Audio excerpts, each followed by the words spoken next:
More arrests, extra police on the streets, and the country has officially been put on a critical threat level. The UK is in the grip of a major security alert. British government ministers have been holding a succession of emergency meetings. But apart from the immediate security discussions, the new ministerial team is apparently considering a tightening of anti-terror laws, laws already condemned as draconian by civil liberty campaigners. There are fears too in the country's Muslim community.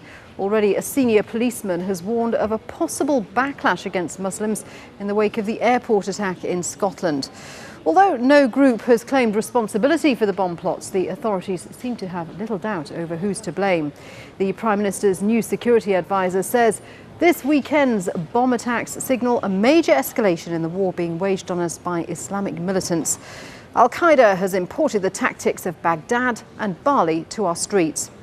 Well, in this news hour, we'll look at those claims and analyse what lies behind them. But first, let's go straight to our European news headquarters in London and Nazanin Mashiri. Thanks. Police have made 5 arrests around the UK in connection with both the Glasgow attack and the attempted bomb plot in London. And there are now unconfirmed reports of a controlled explosion in the car park of the hospital where one of the suspects in the Glasgow attack is being treated. People have been urged to be vigilant. But the new Prime Minister and Interior Minister have both issued defiant messages saying Britain will not be intimidated. Richard Bestick reports. Security is tight across Britain. People attending a memorial concert organised by the sons of the late Princess Diana were warned to expect long delays as thorough body searches were undertaken. I've lived in London for many years and it's not going to let you sort of, get you down sort of thing. Just got to carry on as normal. I figure a heightened sense of security will deter any acts of terror, if you will. A third meeting of the country's emergency Cobra Committee, which reports at times of national crisis, has painted a bleak picture for Britain's Interior Minister Jackie Smith. With the threat level raised to critical, it's obviously very important that people remain vigilant and they carry on reporting suspicious events to the police. It's also, of course, the case and right that there is increased security in our airports and in other public places, and the potential for increased vehicle security checks. Those checks are being carried out around Britain, at all areas where there's a large gathering of the public. British Prime Minister Gordon Brown has said the UK's way of life will not be intimidated, but there's speculation the events of the past 2 days could be justification for a radical change in the time suspects can be held for questioning. This is an issue because you'll find in a number of different cases that have already been heard in the courts. We're dealing with people with multiple identities, multiple addresses, multiple points of contacts with international organisations, and therefore an investigation is bound to take longer. The move could spark an angry debate in the British Parliament and among civil liberties campaigners. The UK's raised levels of security are now a long-term matter, with security forces in the country warning of the very real possibility of further attacks. Where and when, a matter of grim debate. Richard Bestick, Al-Jazeera, London. Well, Scotland's Justice Minister says the 2 men who attacked Glasgow International Airport were not homegrown terrorists born or raised in Scotland. Glasgow has a strong, well-integrated Muslim community, and the attack immediately sparked fears of a backlash against it, as Emma Hayward reports. A search at a house on the outskirts of Glasgow. This is one of the biggest operations this police force has ever had to deal with. Officers looking for clues in houses close to Scotland's largest city after its airport was targeted by the drivers of a burning vehicle. Police are questioning one of the occupants of the Jeep. The other, badly burnt in what police have called a terrorist attack, is in a critical condition in hospital. As the first passengers were allowed back into the airport, it was hardly business as usual. Security around the airport remains tight as forensic officers examine the front of the airport terminal building. These passengers face a long wait to find out when and if they can catch their flights. On the streets of Glasgow, shock that the city could have come under attack. Glasgow has a large Asian community and there are fears that this could cause unrest. I'm scared myself now. because we travel a lot from Glasgow Airport as well. But because we live in like an Asian community as well, there's not many white people as well.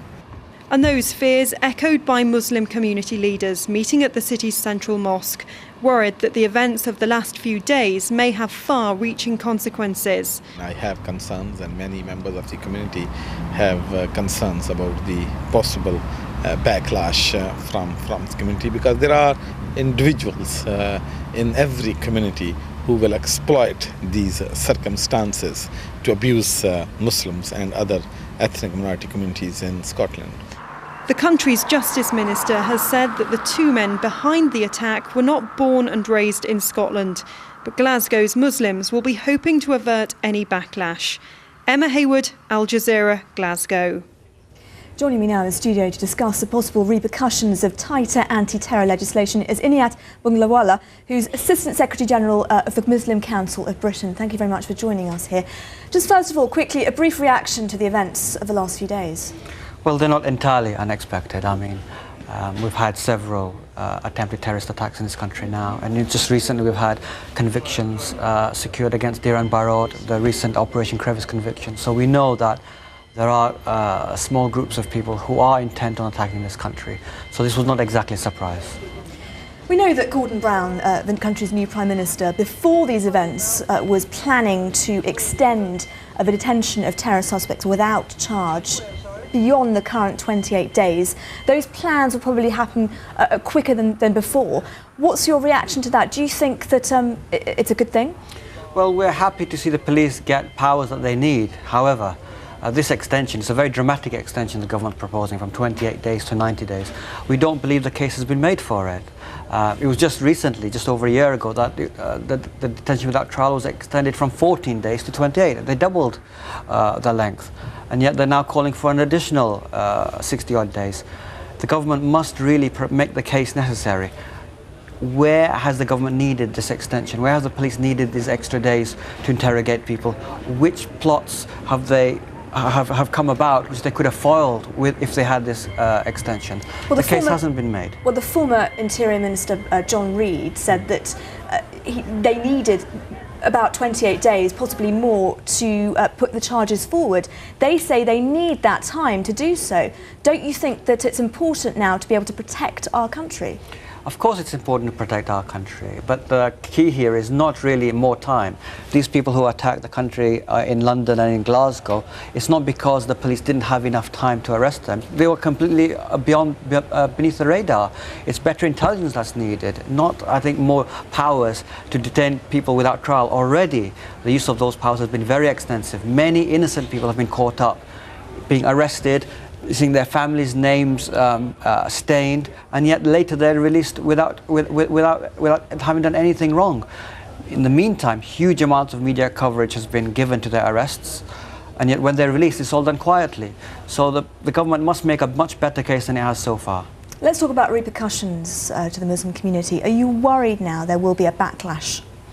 Well, after the July 7th attacks of 2 years ago, there were incidents of reported attacks on mosques, windows being smashed, schools Muslim schools having graffiti poured on the walls, etc.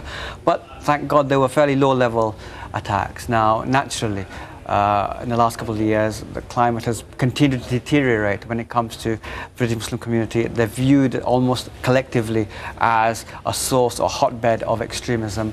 That hasn't helped, and the far right and others have been seeking to make gains on the back of that. So yes, it's been problematic. We just hope that the wider British public will understand that it's not the Muslim community that's responsible for this. It's this tiny group of extremists. It is they that ought to be targeted. OK, Mr Bunglawala, thank you very much for joining us here on Al Jazeera. Of course, we'll keep you updated with any developments here from our London offices. That's it from me. Back to Doha.